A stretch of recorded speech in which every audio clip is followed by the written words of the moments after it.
नमस्कार। चलिए आज एक बहुत ही दिलचस्प बात समझते हैं। इसका नाम है स्नाइपर की पट्टी।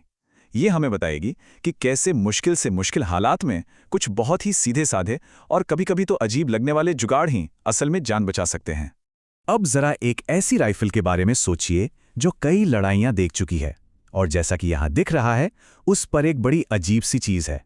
लिखा है, उसके महंगे कांच के स्कोप के ठीक सामने कपड़े वाली एक मामूली फीकी चिपकने वाली टेप लपेटी हुई है। ये हमें एक बहुत ही जरूरी सवाल की तरफ ले जाता है। तो सवाल यही उठता है कि कोई अपने इतने बढ़िया, इतने सटीक औजार को जानबूझकर खराब क्यों करेगा? और इसका जवाब हमें जंग के मैदान की एक बहुत ही गहरी और कह सकते हैं जानलेवा सच्चाई बताएगा। चलिए अब इस पहेली की तह तक चलते हैं। इस अजीब से जुगाड़ के पीछे का जो कारण है ना, वो फिजिक्स के एक बहुत ही सीधे साधे नियम में छिपा है। एक ऐसा नियम जो इसे जान बचाने वाली जरूरत बना देता है। देखिए, एक स्नाइपर के लिए सबसे जरूरी चीज क्या होती है? निशाना? नहीं, सबसे जरूरी है छिपकर रहना, कंसीलमेंट। जैसा कि यहां लिखा है, यह उसके जिंदा रहने के लिए सबसे ज्यादा जरूरी चीज है। क्योंकि अगर उसकी लोकेशन पता चल गई तो फिर चाहे वो कितना भी माहिर क्यों ना हो, सब कुछ किस्मत के भरोसे रह जाता है। ये जिंदगी और मौत के बीच की एक बहुत बारीक लकीर है। अब ये स्लाइड जो दिखा रहे हैं वो बहुत दिलचस्प है। ये स्कोप इस्तेमाल करने के दो पहलू दिखाती है। एक तरफ स्नाइपर को निशाना साधने के लिए एकदम साफ बड़ा करके नजारा मिलता है, वहीं दूसरी तरफ दुश्मन के लिए यही स्कोप एक जानलेवा चमक पैदा कर सकता है। दूर से एक छोटी सी चमक और खेल खत्म। तो ये सिर्फ थ्योरी नहीं है। चलिए वियतनाम जंग का एक असली किस्सा देखते हैं जो बताता है कि ये छोटी सी चमक असल में कितनी खतरनाक हो सकती है। कहानी है घने जंगलों की, जहां दो बहुत ही माहिर स्नाइपर एक दूसरे की जान के पीछे पड़े थे।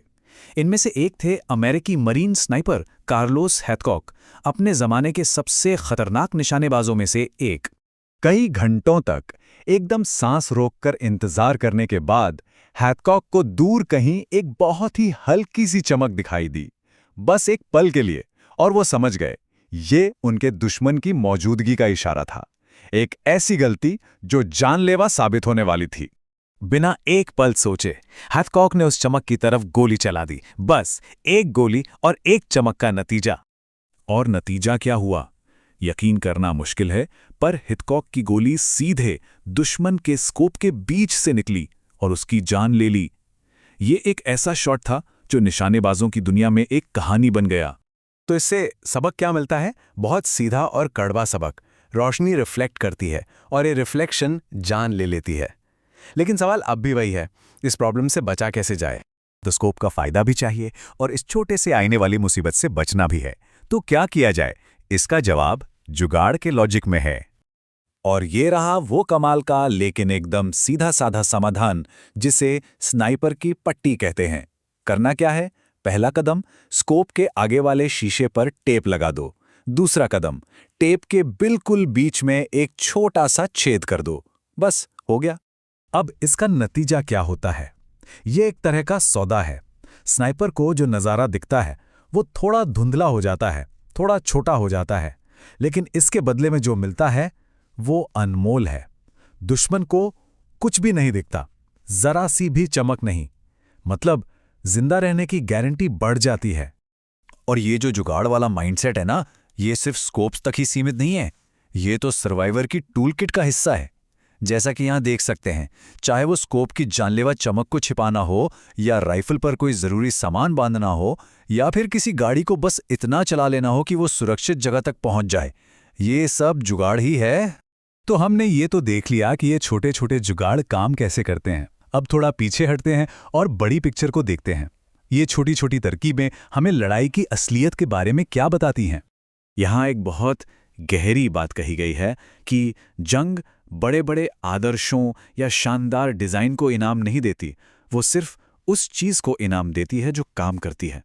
मतलब जब जान पर बन आती है तो सिर्फ वही चीज़ मायने रखती है जो असरदार हो, जो काम आए।